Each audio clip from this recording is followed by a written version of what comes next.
মৌরিতানিয়ার হজযাত্রীদের মর্মান্তিক বিমান দুর্ঘটনা, ২১০ জনের শাহাদাত। ইন্না লিল্লাহি ওয়া ইন্না ইলাইহি রাজিউন।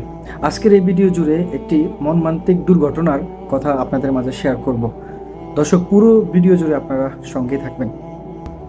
মৌরিতানিয়া থেকে পবিত্র হজ পালনের উদ্দেশ্যে যাত্রা করা একটি বিমানে ঘটে যায় এক ভয়াবহ দুর্ঘটনা, যেখানে ২১০ জনেরও বেশি হজযাত্রী শাহাদাত বরণ করেন।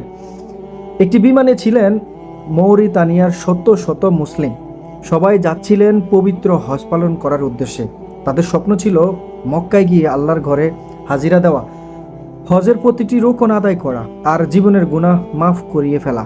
কিন্তু সেই স্বপ্ন আর বাস্তবে রূপ নেয়নি। লোহিত সাগরের তীরবর্তী অঞ্চলে পথিমধ্যে বিমানটি যান্ত্রিক ত্রুটি বা আবহাওয়াজনিত সমস্যায় পড়ে এবং কিছুক্ষণের মধ্যেই ভেঙে পড়ে। দুর্ভাগ্যজনকভাবে বিমানটিতে থাকা ২১০ জনেরও বেশি হজযাত্রী শাহাদাত বরণ করেন। এই ঘটনার পরই উদ্ধারকারী দল পাঠানো হয়, কিন্তু অনেকেই ঘটনাস্থলেই প্রাণ হারায়।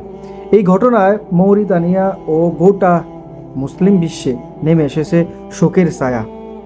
ইসলামিক দৃষ্টিকোণ থেকে যদি একটু রেফারেন্স দিয়ে আপনাদের সঙ্গে কথা বলি, তাহলে মূল কথা হচ্ছে হজে যাওয়ার অবস্থায়, তার মানে হজে যাওয়া অবস্থায় মৃত্যুবরণ করা, এটি ইসলামের দৃষ্টিতে অত্যন্ত সম্মানজনক একটি মৃত্যু। রাসূল সাল্লাল্লাহু আলাইহি সাল্লাম বলেছেন, যে ব্যক্তি হজের জন্য বের হয় এবং হজ শেষ হওয়ার আগে মারা যায়, আল্লাহ সুবহানাহু ওয়া তাআলা তাকে হজকারী হিসেবে কবুল করেন। সহিহ হাদিস। আমরা দোয়া করি আল্লাহ যেন সকল শহীদদের জান্নাতুল ফেরদাউস নসিব করেন এবং তাদের পরিবারের প্রতি রহমত বর্ষণ করেন। মৃত্যুর কখন সময়ে কাউকে বলে আসবে না, কিন্তু কে কখন কোথায় কিভাবে দুনিয়ার মায়া ত্যাগ করে চলে যাবে, এটা একমাত্র আল্লাহ সুবহানাহু ওয়া তাআলা ছাড়া কেউই জানে না। আমরা দুনিয়া নিয়ে হায় হায় করছি, আফসোস করছি, কত স্বপ্ন, কত কি আমরা চিন্তা ভাবনা করি, কিন্তু দিন শেষে দেখা যায় আমাদের এইভাবে স্বপ্নগুলো থেমে যায়। হ্যাঁ, এটাই দুনিয়া, আর এই দুনিয়াকে ছেড়ে এইভাবেই আমাদেরকে চলে যেতে হবে। এটা আপনি মানেন কিংবা না মানেন, তবে একজন মুসলিম সে এটা মনে প্রাণে বিশ্বাস করে যে তাকে আল্লাহর কাছে ফিরে যেতে হবে। সে যেহেতু পৃথিবীতে এসেছে কিছুটা দিনের জন্য, অল্প কিছুটা সময়ের জন্য তিনি এসেছেন, তাকে রবের কাছে যেতে হবে। বন্ধুরা, জীবন খুবই অনিশ্চিত। কখন কিভাবে কি ঘটে আমরা আসলে কেউই জানি না।